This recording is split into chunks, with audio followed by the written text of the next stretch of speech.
Lição 10 da Escola Sabatina de Jovens, 28 de fevereiro a 6 de março. Sábado à tarde. Por trás da máscara. Verso para memorizar. Não se engrandeça na presença do rei, e não reivindique lugar entre os homens importantes. Provérbios 25, verso 6.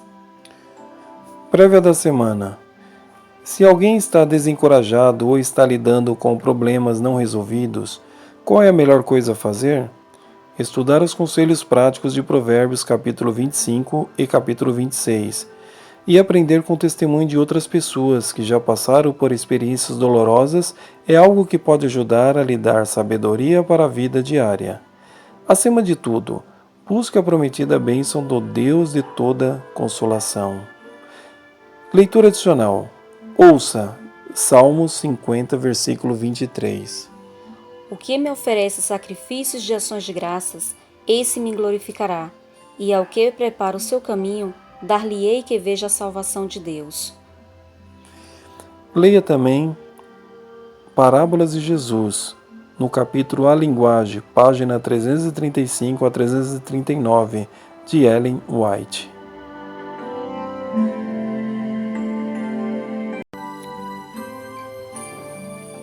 Domingo, 1º de março. Vivendo aqui.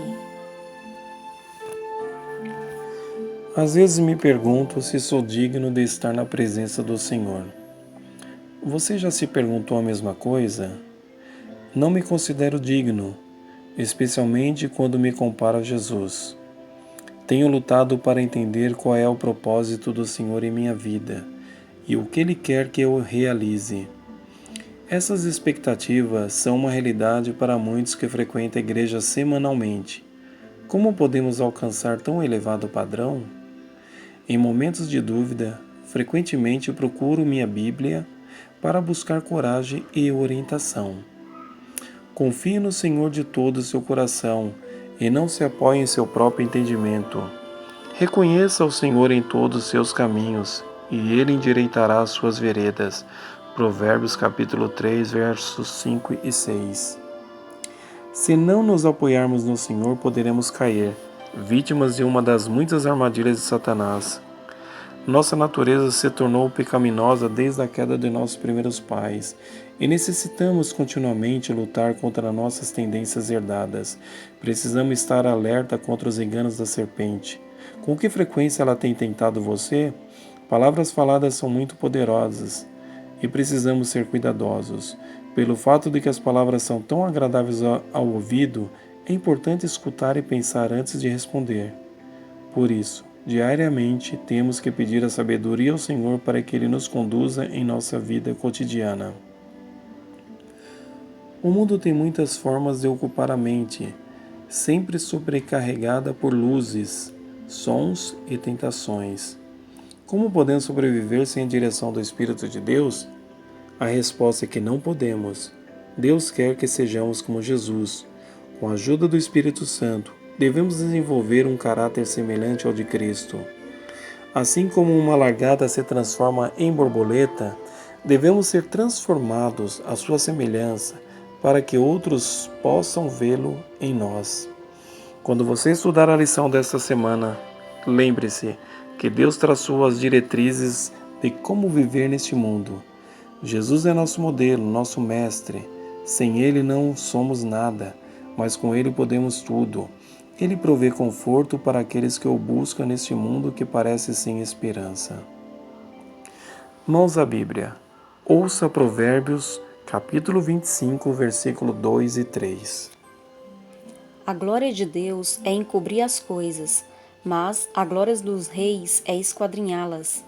Como a altura dos céus e a profundeza da terra, assim o coração dos reis é insondável. Que ideia o autor está enfatizando e como podemos aplicá-la numa situação mais ampla? O que torna a glória de Deus diferente da glória dos reis é sua natureza misteriosa e, por implicação, nossa incapacidade humana de compreendê-lo plenamente. A raiz hebraica str, encobrir, ocultar, da qual vem nossa palavra mistério. É frequentemente usada no Antigo Testamento para caracterizar o que torna Deus o único Deus verdadeiro. Há coisas sobre Deus que simplesmente não podemos entender.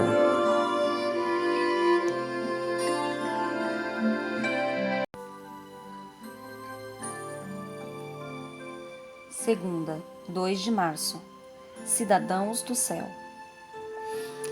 Deuteronômio pode ser considerado como palavras de despedida de Moisés aos israelitas. Pode ser dividido em 3 seções ou discursos de Moisés. 1. O Êxodo, capítulos 1 a 4. 2. Um conjunto de leis e regulamentos, capítulos 4 a 28. E 3. Uma exortação para lembrar a respeitar o pacto divino. As coisas encobertas pertencem ao Senhor, ao nosso Deus, mas as reveladas pertencem a nós e aos nossos filhos, para sempre, para que sigamos todas as palavras desta lei. Mesmo que não possamos entender os segredos do Altíssimo, devemos diligentemente pesquisar as Escrituras para compreender o que Deus nos revelou. Uma das revelações fantásticas da Bíblia é a segunda vinda de Jesus. Sempre me perguntei, como foi que Moisés se sentiu quando esteve no topo do Monte Pisga, à porta da Terra Prometida, mas sendo impedido de entrar nela? Será que temos almejado de todo o coração a segunda vinda de Cristo? Nossa vida reflete o desejo pela eternidade? Os grandes temas de Provérbios nos motivam a ser cidadãos do céu. Esses temas incluem linguagem, conduta, relacionamentos, trabalho, etc. Com respeito à linguagem, o que dizemos revela nossa atitude real para com os outros. Como falamos, revela aquilo que realmente gostamos. Nossa fala é um teste de quanto nos tornamos sábios. Para sermos sábios em nossa fala, precisamos usar autocontrole. Nossas palavras devem ser honestas e bem escolhidas. O livro trata também do problema da fofoca. Em Provérbios 18, versículo 8, lemos: As palavras do caluniador são como petisco deliciosos, descem até o íntimo do homem. Admite-se que a palavra ferida venha da expressão engolir avidamente. Tão difícil quanto recusar-se a escutar fofoca é rejeitar uma sobremesa deliciosa. Experimentar apenas um pedacinho dela cria um desejo por mais. Você pode resistir aos rumores, assim como alguém determinado fazendo dieta resiste ao doce. Se você não beliscar a primeira mordida da fofoca, não haverá a segunda nem a terceira. Mãos à Bíblia. O que todos nós devemos ter cuidado para não fazer. Ouça Provérbios 26, 11 e 12. Como o cão que se torna ao seu vômito, assim é o insensato que reitera a sua estutícia. Tens visto a um homem que é sábio nos seus próprios olhos? Maior esperança há no insensato do que nele. Ouça também Juízes, capítulo 21, versículo 25. Naqueles dias não havia rei em Israel. Cada um fazia o que achava mais reto. Ouça 1 Coríntios 1, 20 e 21. Onde está o sábio? Onde o escriba? Onde o inquiridor deste século? Porventura não tornou Deus loucura a sabedoria do mundo? Visto como, na sabedoria de Deus, o mundo não conheceu por sua própria sabedoria, aprove a Deus salvar os que creem na sua loucura da pregação. Capítulo 2, versículos 6 e 7. Entretanto, expomos sabedoria entre os experimentados, não, porém, a sabedoria deste século, nem a dos poderosos desta época, que se reduzem a nada, mas falamos a sabedoria de Deus em mistério, outrora oculta, a qual Deus pré-ordenou desde a eternidade para a nossa glória. E ouça também 2 Coríntios capítulo 1, versículo 12. Porque a nossa glória é esta, o testemunho de nossa consciência, de que, com santidade e sinceridade de Deus, não com sabedoria humana, mas na graça divina, temos vivido no mundo e mais especialmente para convosco. Como podemos ver, essa ideia de fazer o que é certo aos nossos próprios olhos não é nova. Contudo, ela era tão errada naquela época quanto é hoje. Como já vimos, nenhum de nós compreende tudo. Na verdade, não compreendemos nada em sua totalidade. Portanto, devemos estar sempre abertos ao fato de que não temos todas as respostas. Só o insensato acha que sabe tudo.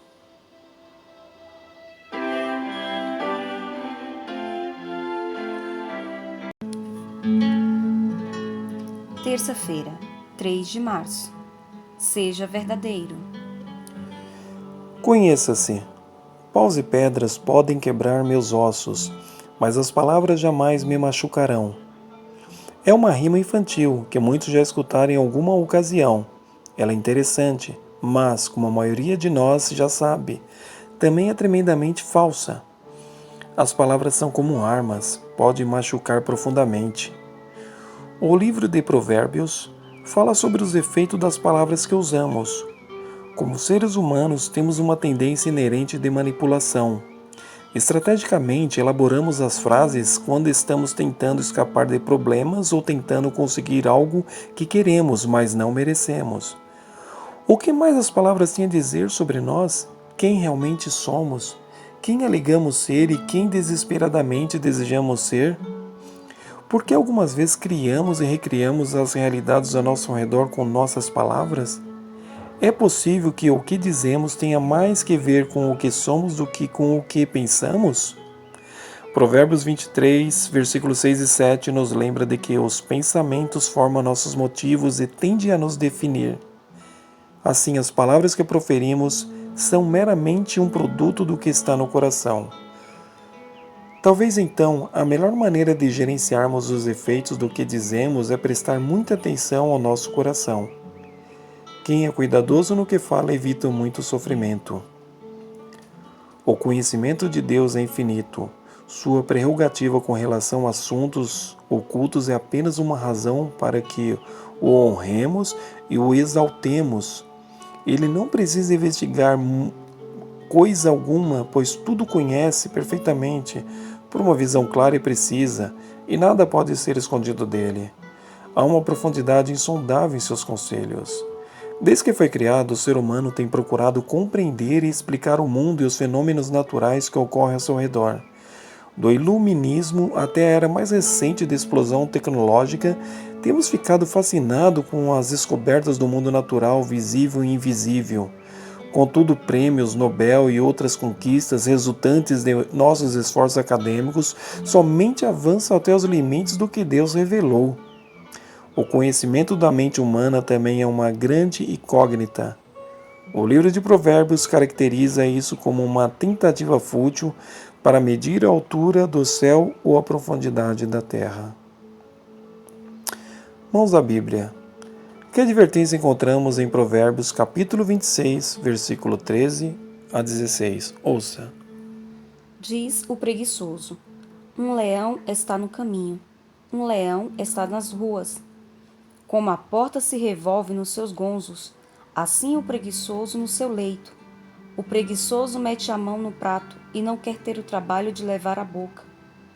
Mais sábio é o preguiçoso a seus próprios olhos do que 7 homens que sabem responder bem. Talvez a pessoa preguiçosa esteja certa. Um leão está no caminho. Portanto, é mais sábio ficar em casa e não confrontar o perigo. Mas ao fazer isso, perdemos todas as oportunidades que a vida oferece. Assim como a porta se move sobre as dobradiças, mas não vai a parte alguma, as pessoas preguiçosas se revolvem na cama, isto é, elas apenas mudam de posição, mas também não vão a lugar nenhum. Elas podem colocar a mão num prato de comida, mas são preguiçosas demais para levá-la à boca a fim de se alimentarem. Pense nisto. Por que é tão difícil ser autêntico? Em outras palavras, por que é mais fácil faltar com a verdade quando enfrentamos certas situações?